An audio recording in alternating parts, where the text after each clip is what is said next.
சைக்கிளில் உட்கார்றது, பைக்கில் உட்கார்றது, சேடில் சீட்டுன்னு பேர். 2 காலையும் போட்டு உட்காரும்போது உங்கள் வெயிட் எங்கே நிற்கும்?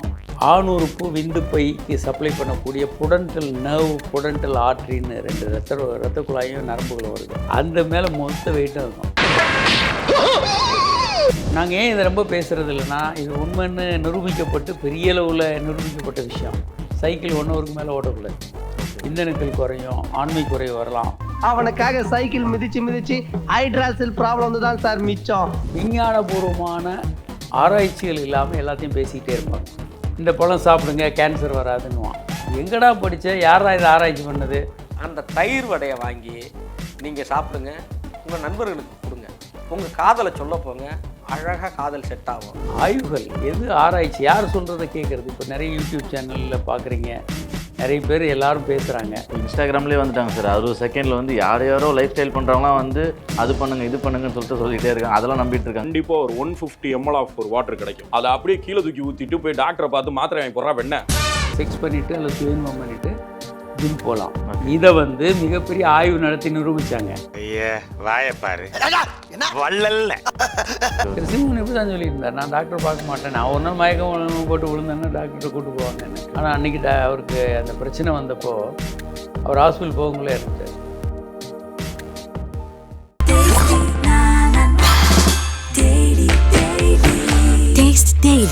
ரிஃப்ளெக்ட் நேயர்களுக்கு வணக்கம். இன்றைக்கி நம்ம கூட டாக்டர் காமராஜ் அவர்கள் தான் இணைஞ்சிருக்காரு. வணக்கம் சார். வணக்கம். ஸ்விக்கி, ஜொமேட்டோ, ரேபிடோ ஓட்டுறவங்க எல்லாமே பைக்லேயே தான் அவங்க ஒர்க் இருக்கும். அந்தமாதிரி பைக்லேயே ஒர்க் பண்ணுறவங்க எல்லாருக்குமே வந்து பார்த்திங்கன்னா ஸ்பெர்ம்ஸ் கவுண்ட்டுன்றது வந்து கம்மியாகவும் சொல்கிறாங்க. அது எந்த அளவுக்கு சார் உண்மை? அதாவதுங்க, நம்ம உட்கார்ற சீட், இப்போ நான் உட்காந்துருக்க சீட்டுக்கு பேர் பக்கெட் சீட்.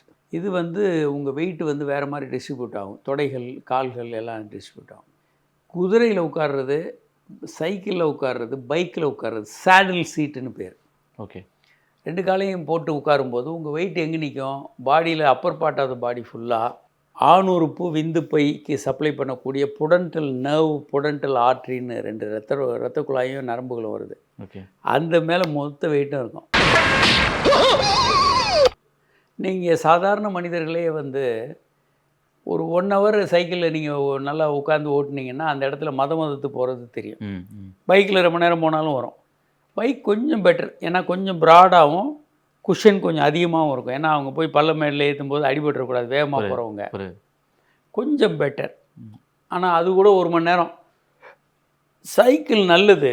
நாங்கள் ஏன் இதை ரொம்ப பேசுகிறது இல்லைன்னா, இது உண்மைன்னு நிரூபிக்கப்பட்டு பெரிய அளவில் நிரூபிக்கப்பட்ட விஷயம். சைக்கிள் 1 ஹவருக்கு மேலே ஓட்டக்கூடாது. ஓகே. இந்தணுக்கள் குறையும், ஆண்மை குறைவு வரலாம். நாங்கள் ஏன் இதை பற்றி பேசுகிறது இல்லைன்னா, நம்ம ஆட்கள் எக்ஸசைஸே ரொம்ப கம்மி. இதில் வேறு நம்ம சைக்கிளை பற்றி பேசி அது ஒரு பொருளியாகி சைக்கிள் ஓட்டினாலே ஆண்மை குறைவு வந்துடும்னு ஒரு பொருளி ஆகிடும். எக்ஸசைஸ் பண்ணட்டும் அப்படின்றதுனால தான். அதனால் சேடில் சீட்டில் உட்காந்து நீங்கள் 1 ஹவருக்கு மேலே ஓட்டுனீங்க அப்படின்னா இரத்த ஓட்டம் குறையும், நரம்புகள் அழுத்தப்படும். அதனால ஆணுறுப்புக்கும் விந்து பைக்கும் போகக்கூடிய ரத்தம் குறையும். இது நிரூபிக்கப்பட்டிருக்கு. இதுக்கான நிறைய பேப்பர்ஸ் இருக்குது, ஆய்வுகள் உலக அளவில் நிரூபிக்கப்பட்ட பேப்பர்ஸ் இருக்குது. அது உண்மை தான். நிரூபணம் இல்லாமல் பேசிக்கிட்டே இருக்காங்க. நம்ம ஆளுங்கிட்ட இருக்க பிரச்சனை என்னென்னா, விஞ்ஞானபூர்வமான ஆராய்ச்சிகள் இல்லாமல் எல்லாத்தையும் பேசிக்கிட்டே இருப்பாங்க. எல்லாத்தையும் பேசிக்கிட்டே இருப்பாங்க. இந்த பழம் சாப்பிடுங்க கேன்சர் வராதுன்னுவான். எங்கடா படித்த யாரா இதை ஆராய்ச்சி பண்ணது? 4 வெந்தயம் சாப்பிடு, இல்லைன்னா மிளகு 10 மிளகு இருந்தால் பகையின் வீட்லேயும் சாப்பிட்லான்னுவான். அந்த தயிர் வடையை வாங்கி நீங்கள் சாப்பிடுங்க, உங்கள் நண்பர்களுக்கு கொடுங்க, உங்கள் காதலை சொல்ல போங்க, அழகாக காதல் செட் ஆகும். யாரா உனக்கு சொன்னது? இந்த மாதிரியான விஷயங்கள் பேசுகிறதுக்கும் சொல்கிறதுக்கும் நல்லா இருக்குமே தவிர அதில் எந்த உண்மையும் இல்லை. அப்படி சொல்கிறவருக்கு 10 மிளகு கொடுத்துட்டு பால்டாயில் வாயில் ஊற்றணுன்னா தெரியும் என்ன நடக்கும். அதனால் இந்த மாதிரியான ஆராய்ச்சிகளுக்கு உட்படுத்தப்படாத கருத்துக்களை இளைஞர்கள் ஒதுக்கி தள்ளணும். என்ன பிரச்சனைனா, பெரும்பாலான இளைஞர்கள் வந்து பெரிய அளவுக்கு படிக்கிறது இல்லை. நிறைய படிக்கணும்.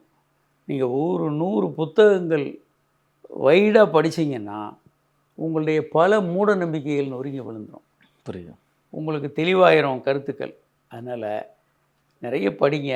ஆய்வுகள் எது ஆராய்ச்சி, யார் சொல்கிறத கேட்குறது? இப்போ நிறைய யூடியூப் சேனலில் பார்க்குறீங்க, நிறைய பேர் எல்லாரும் பேசுகிறாங்க. இப்போ இன்ஸ்டாகிராம்லேயே வந்துட்டாங்க சார். 60 செகண்டில் வந்து யாரோ லைஃப் ஸ்டைல் பண்ணுறவங்களாம் வந்து அது பண்ணுங்க இது பண்ணுங்கன்னு சொல்லிட்டே இருக்காங்க. அதெல்லாம் நம்பிட்டு இருக்காங்க. கண்டிப்பா ஒரு 150 ml ஆஃப் ஒரு வாட்டர் கிடைக்கும். அதை அப்படியே கீழே தூக்கி ஊத்திட்டு போய் டாக்டரை பார்த்து மாத்திரை வாங்கி போடுறா வெண்ணெய். அப்போது நம்ம என்ன பண்ணணும்னா, யார் சொல்கிறத கேட்கணும், சொல்கிறவருக்கு அதற்கான தகுதி இருக்கா, இதை நம்ம பார்த்தோன்னா நமக்கு தெளிவாயிடும். அதேமாதிரி வந்து பார்த்திங்கன்னா நிறையா பாய்ஸ் வந்து பார்த்திங்கன்னா ஜிம்முக்கு போயிட்டு இருப்பாங்க, நல்லா ஹார்ட் ஒர்க் பண்ணிட்டு இருப்பாங்க. அவங்களாம் வந்து ஒரு மாதத்தில் எவ்வளோ தடவை சார் இது பண்ணிக்கலாம்? ஏன்னா இப்போது எப்படியும் ஒரு தடவை பண்ணிட்டாங்கன்னா ரொம்ப டயர்டாக இருக்கும், அடுத்த நாள் வந்து பார்த்திங்கன்னா ஒர்க் அவுட் பண்ணுறதுக்கு கொஞ்சம் கஷ்டமாக இருக்கும் இல்லையா? அந்த மாதிரி கேட்குறேன் சார், அது உண்மை தானா? அப்படி அது உண்மை அல்ல. ஓகே, அவங்க வந்து சுய இன்பம் பண்ணிவிட்டு செக்ஸ் பண்ணலாம், செக்ஸ் பண்ணிவிட்டு அல்லது சுய இன்பம் பண்ணிவிட்டு ஜிம் போகலாம். இதை வந்து மிகப்பெரிய ஆய்வு நடத்தி நிரூபித்தாங்க. ஐயா வாயை பாரு வள்ளல்ல. ஒலிம்பிக்கில் வந்து முன்னெல்லாம் கணவன் அல்லது மனைவி பார்ட்னரை கூட்டு போகிறதுக்கு தடை இருந்தது. ஏன்னா அவங்க வீக் ஆயிடுவாங்க, எனர்ஜி போயிடும், அடுத்து விளையாண்டா தோற்றுருவாங்கன்னு நம்பிக்கிட்டு இருந்தாங்க. இப்போ வந்து செக்ஸ் பண்ணால் மறுநாள் அவங்க பெர்ஃபார்மன்ஸ் பெட்டராக இருக்குன்னு ஒலிம்பிக் ஆராய்ச்சிகள், அந்த ஆராய்ச்சிகள்லாம் இருக்குது, தேடினீங்கன்னா கிடைக்கும் உங்களுக்கு. ஆராய்ச்சிகளில் நிரூபிக்கப்பட்டு அவங்க தம்பதிகளாக தங்குறதுக்கு அலோவ் பண்ணுறாங்க எல்லா ஒலிம்பிக் ஈவெண்ட்ஸ்லேயும். அதனால் செக்ஸ் பண்ணால் வீக் ஆகிடுவோம், ஜிம் போனால் செய்ய முடியாதுன்றதெல்லாம் உண்மை இல்லை. ஆனால் உங்களுக்கு அப்படி ஒரு கான்செப்ட் இருந்ததுன்னா எண்ணங்கள் ரொம்ப வலிமையானதுங்க. ஸோ நீங்கள் அப்படி நம்ம வீக் ஆயிடுவோன்னு நம்புனீங்கன்னா நீங்கள் வீக்காக தான் செய்வீங்க. புரியுது. இப்போ நம்ம வளர்த்த பிள்ளைங்கள வேறு ஜாதிக்காரனை கல்யாணம் பண்ணிட்டாங்கன்னு சொல்லி தேடி பிடிச்சி வெட்டி கொள்றதுன்னா ஒரு எண்ணம், ஜாதின்ற ஒரு எண்ணம் வந்து எவ்வளோ தூரம் நாம் வளர்த்த பிள்ளைய நாம் வெட்டி கொள்றதுன்னா எவ்வளோ. அப்போ எண்ணங்கள் ரொம்ப வலிமையானவை. நீங்கள் வந்து ஜிம் இந்த சுயன்மம் பண்ணால் நம்ம வீக் ஆயிடுவோம்னு நம்புனீங்கன்னா அது ஒரு எண்ணங்கள் வந்து ஒரு சக்தி தான், அது உங்களுக்கு வீக்காகத்தான் செய்யும். நீங்கள் போய் ஜிம் போனீங்கன்னா என்னவோ டயர்டாக தெரியும்.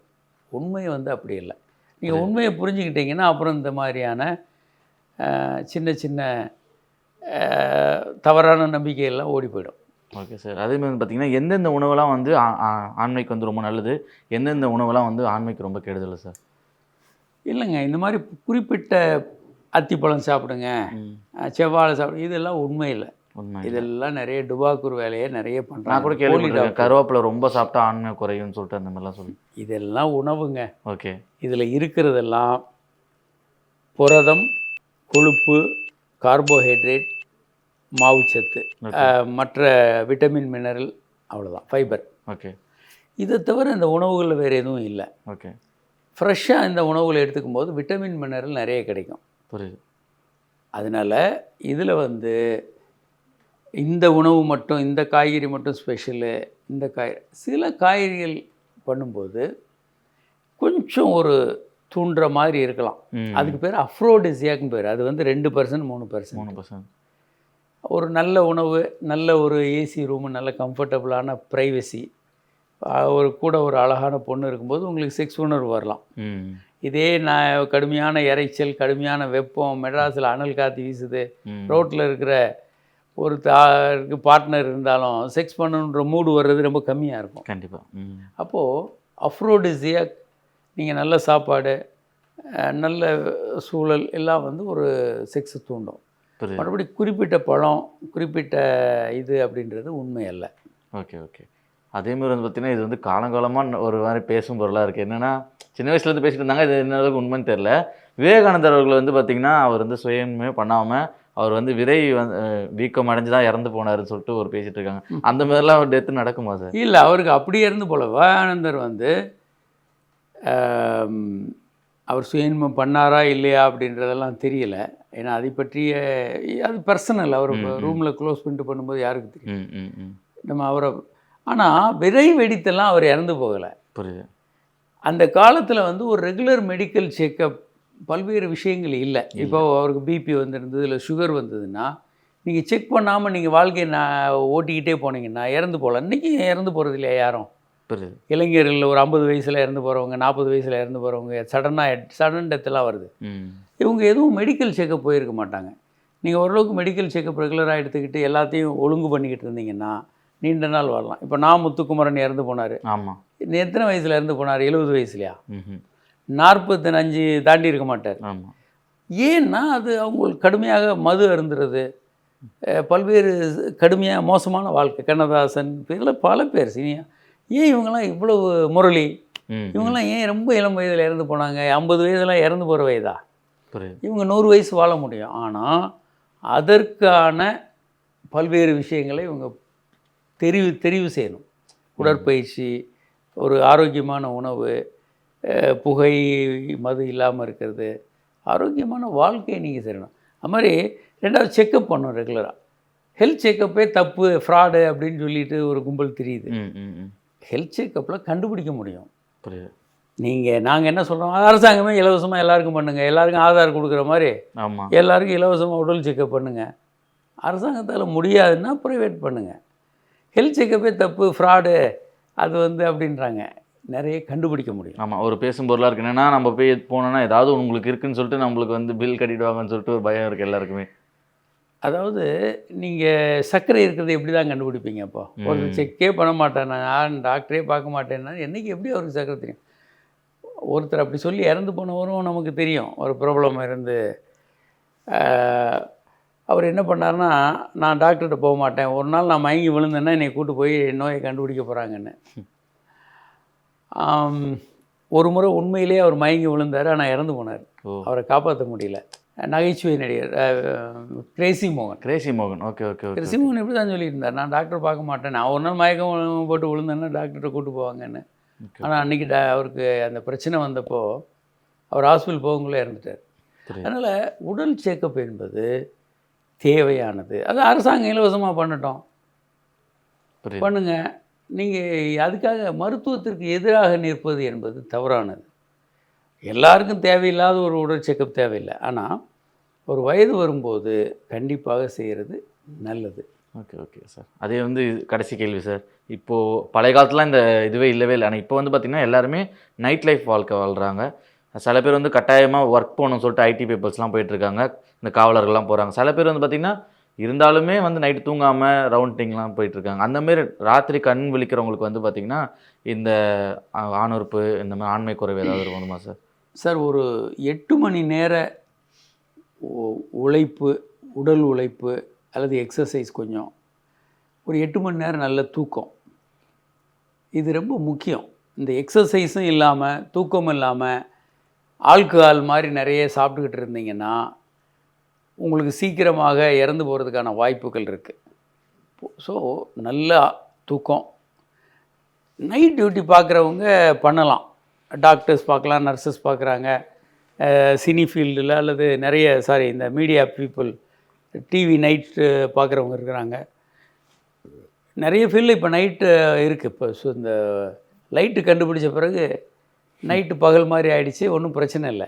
ஆனால் ஒரு 6 முதல் 8 மணி நேரம் நல்ல ஆழ்ந்த தூக்கம், அதுக்கப்புறம் ஒரு நல்ல உடற்பயிற்சி, இதோட ஆரோக்கியமான உணவு, இந்த விஷயங்கள் இல்லாமல் கண்ணா பின்னான்னு ஏதாவது போதை மருந்துகள்,